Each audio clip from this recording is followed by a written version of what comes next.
Coach, what is the game plan for the Chiefs to avoid the upset tonight against the Chargers? Well, Jenna, I am so happy that I bought Kansas City stock when I did, although I doubt Nick will acknowledge that I saw them being the team that they could be. But they're the most dangerous team in the league right now, and there's a lot of good reasons for it.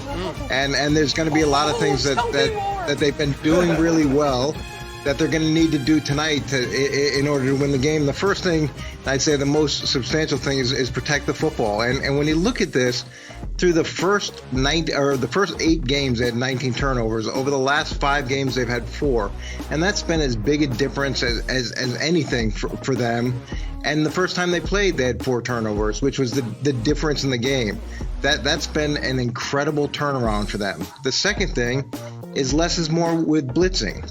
And this is a team that loves to blitz, but what they've done is they've decreased it by about 20% over the last 4 games. And where this helps is that you don't have to spend the time on the pressures, you don't have to spend the reps, you don't have the communication. It allows you to do other things.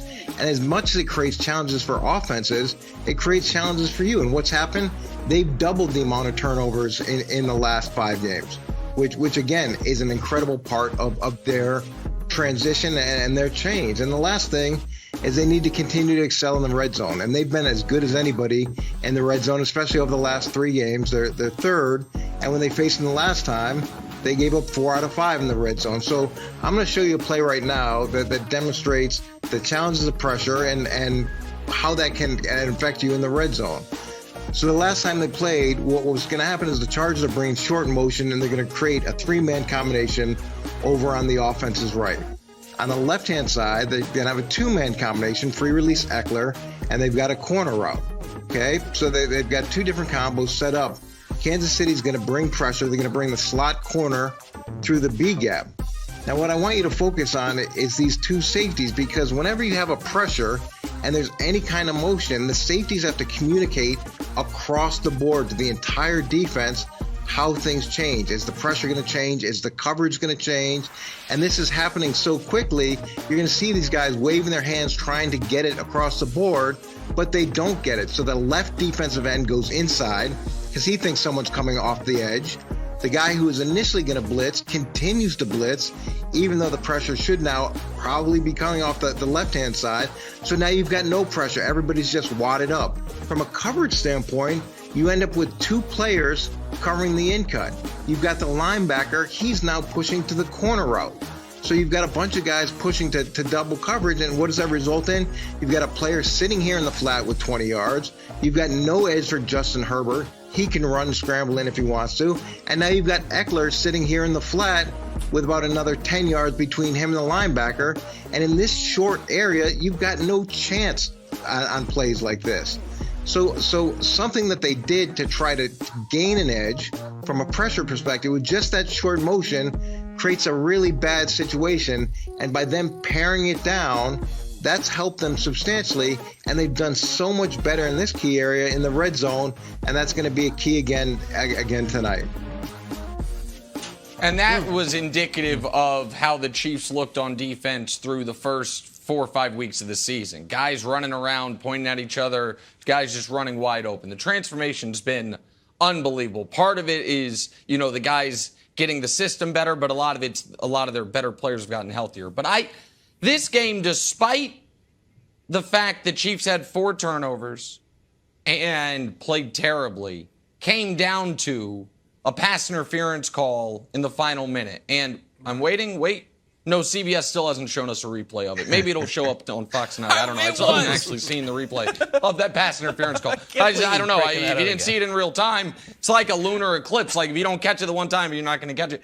But so here's why I bring that up, Coach. Something Wilds and I actually have texted a lot about this year. And this is my concern for tonight's game, one of them. Because the Chargers, they've changed their offense. They are chucking it deep with the cannon arm Justin Herbert. And he's got such a cannon arm, he doesn't underthrow a lot of balls, but anybody can underthrow a ball. And the thing Wilds and I talk about is that the most effective play in the NFL this season for a chunk play seemingly has been underthrown deep ball. It's just been a pass interference, it feels to me like 70% of the time. If you're coaching defenses and you see that is constantly getting called, what are you telling your guys? Because it seems like nobody can figure this out. How to not get a 60-yard pass interference or a 40-yard pass interference on a bad throw. And it's become such a epidemic. I wonder if teams are almost telling their guys in 3rd and long, we're going to throw deep, but intentionally underthrow it to try to get the flag. How would you deal with that from a defensive perspective? Well, the first thing I'm excited to hear is that you and Wilds have been texting back and forth. I thought your phone only took texts that go in. It's nice to hear that your phone can actually text out. That's really encouraging to hear. God.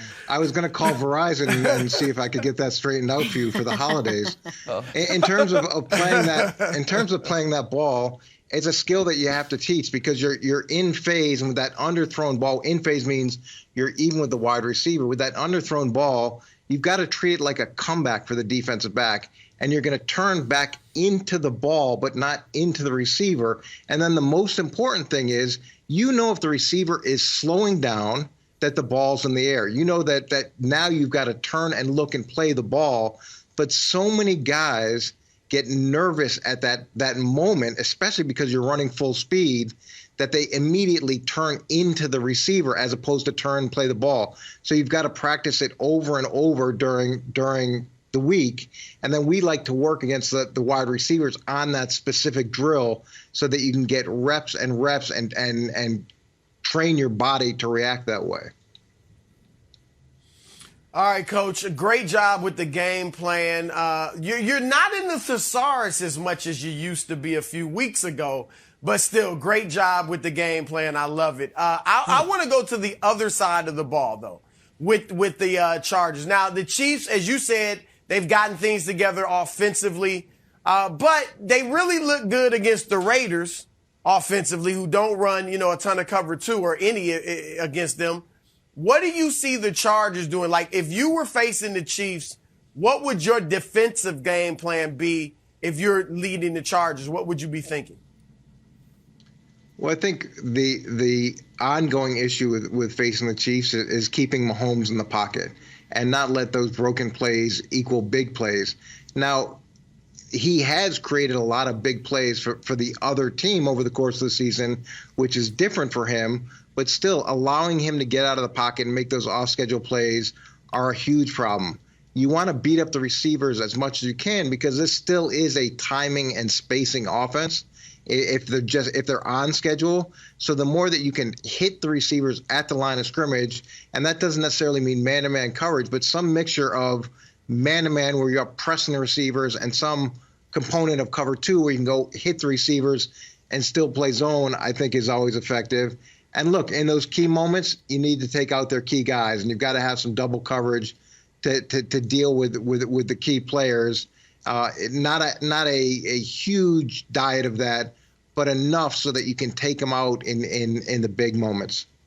Thanks for watching. Subscribe here to get the latest from the show. Also, be sure to check out more of the best clips from First Things First, or go watch a few segments from our other shows on FS1.